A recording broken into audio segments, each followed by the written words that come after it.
Hi guys. Hi. Hi. Hi. So let's proceed our discussion about the Asian financial crisis and US supreme mortgage crisis. So, I will talk about the summary of the US subprime mortgage crisis in 2007. Before that, do you know what is subprime mortgage? Subprime mortgage is a home loan offered to the customer who have poor credit rating history. The subprime borrowers are charged a higher interest rate because of high risk of defaults. Subprime mortgage crisis refer to an ongoing real estate crisis and financial crisis triggered by a dramatic rise in mortgage delinquencies and foreclosures in the US, with major adverse consequences for the banks and financial markets around the globe. In 2007, the housing market was oversupplied and low interest rate allow households to borrow money at cheap price. However, when the housing market bubble was busted, the price began to fall and refinancing mortgage became more expensive. The adjustable rate was reset at higher rate. Since the borrowers did not have enough funds to pay back the mortgage installments, and therefore there was a massive number of mortgage defaults in the US. The major banks in the US face liquidity problems. I wonder what is the cause of the US subprime mortgage crisis? Let me explain about it. There are several causes which leads to the US subprime mortgage in 2007. The causes are the US government policies of low interest rates, the US housing bubble and housing market conditions, homeowner speculation, high-risk mortgage loans and lending practices, and inaccurate credit ratings. So for the first cause that leads to the crisis is the US government policies of low interest rate. So the US government, they create easy credit condition to spur the property. The purpose of these policies is to increase the American home ownership. So the subprime lending was a major contribute to increasing home ownership rate. The next cause that leads to the crisis is US housing bubble and housing market conditions.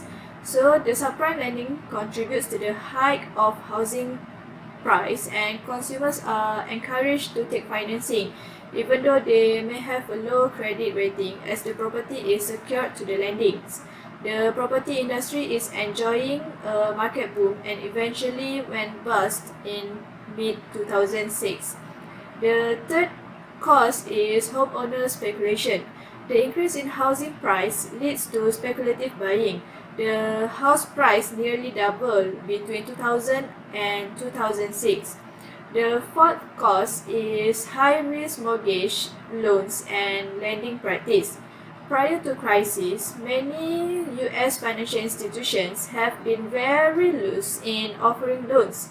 Loans are known to be offered even to the illegal immigrant. In 2006, the total loans total US 600 billion dollar. And the last cause that leads to the US subprime mortgage crisis is inaccurate credit ratings. We know that the credit rating agencies, they give rating to this kind of company that give loans to the borrowers. So the credit rating agencies are known to give high ratings to mortgage-based securities in order for the subprime loans to be repackaged and sold to investors. Many of the repackaged loans are sold to equity investors and insurance company. These are the agencies who suffered the most during the crisis. And there also have another causes that leads to the crisis. Okay, Shifa, thank you. So, what about the Malaysian response to this Asian financial crisis? Okay, for the Malaysia response to the crisis, there are two kind of policy. One is fiscal and second is monetary. For the fiscal, for 4 November 2008, the government has announced the first economic stimulus package amounting to 7 billion. It will allocate to projects that have high and immediate multiple impact to the economy. The government set up an investment fund to enter more investment in private sector. Several measurements to directly boost domestic consumption were also introduced. Employment Provident Fund and a higher vehicle loan for a government servant. And for the second is monetary policy. With the slowing down of inflation, Malaysia has more room to pursue expansionary monetary policy to support the domestic economy. And also BNM is reducing the overnight policy rate OPR 3 times by 150 basis point between November 2008 and February 2007. The key of economic recover now lies with the government economics policy. This is the only way to get out from the crisis. Alright then. Thank you, Kuza. What happened during aftermath of the supreme mortgage crisis? So the aftermath of the crisis were in 2008. Due to the subprime crisis, the world capital market lost nearly 5.2 trillion US dollar, and the capital market suffered because the long-term securities such as asset-backed security were mostly backed by this risky subprime mortgage. And now it was clear that this security would also lose their value due to the loss in the value of the underlying asset. And the broader economy also suffered by the property crash, with the building industry expected to cut its output by half, and with the loss of between 1 to 2 million jobs. And the larger firms are all suffering huge loss, and many smaller builders will go out of business. And what about the path to economic recovery? The path to the economic recovery by the government is through the capital injection. So the US government passed the Emergency Economic Stabilization Act of 2008 during October 2008. So this law include the US dollar 700 billion in funding for the troubled bank, and the government also bail out major financial institution and even propose for the mergers. And next, the government was aimed at encouraging lenders to rework the payment and other terms on troubled mortgage, or to refinance the underwater mortgage rather than aggressively seek foreclosure. And the last one is the government implement the monetary policy easing to lowering federal fund target. This is some of the initiative by the government to recover from the crisis. After all of this, what is the challenges for the future? The challenge for the future US Supreme Mortgage Crisis 2007 is cities will face diminished revenues. Homeowners who are in default on their mortgage or in foreclosure are often also defaulting on their property tax or are in tax foreclosure, so real property tax proceeds are depressed.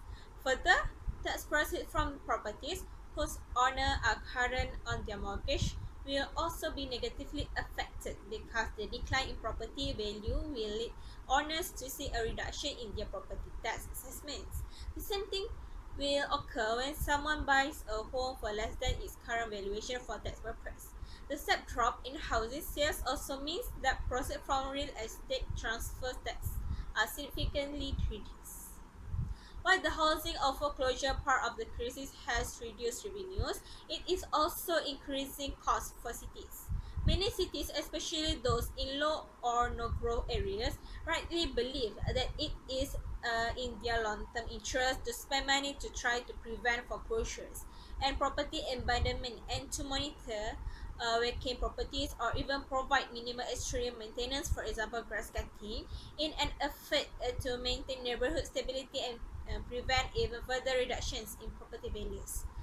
Predicting the future, at least without a reliable crystal ball, it is a perilous endeavor, particularly because we are facing a financial crisis with an unprecedented amount of uncertainty as to the extent of either its causes or effects.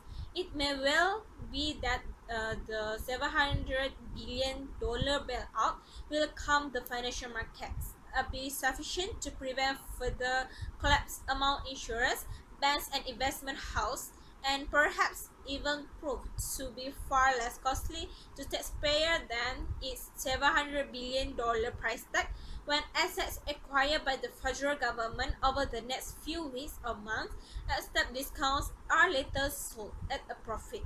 Such a soft landing is far from certain, however. The bailout seeks to stabilize the financial and credit markets primarily by purchasing mortgage-backed securities, the worth of which is highly suspect. Okay, I understand now. Thank you, Fadila. Okay, we have done our discussion. See you guys tomorrow. Bye. Okay, thank you for today. I've learned a lot from this discussion. Thank you. Bye. Bye. Bye.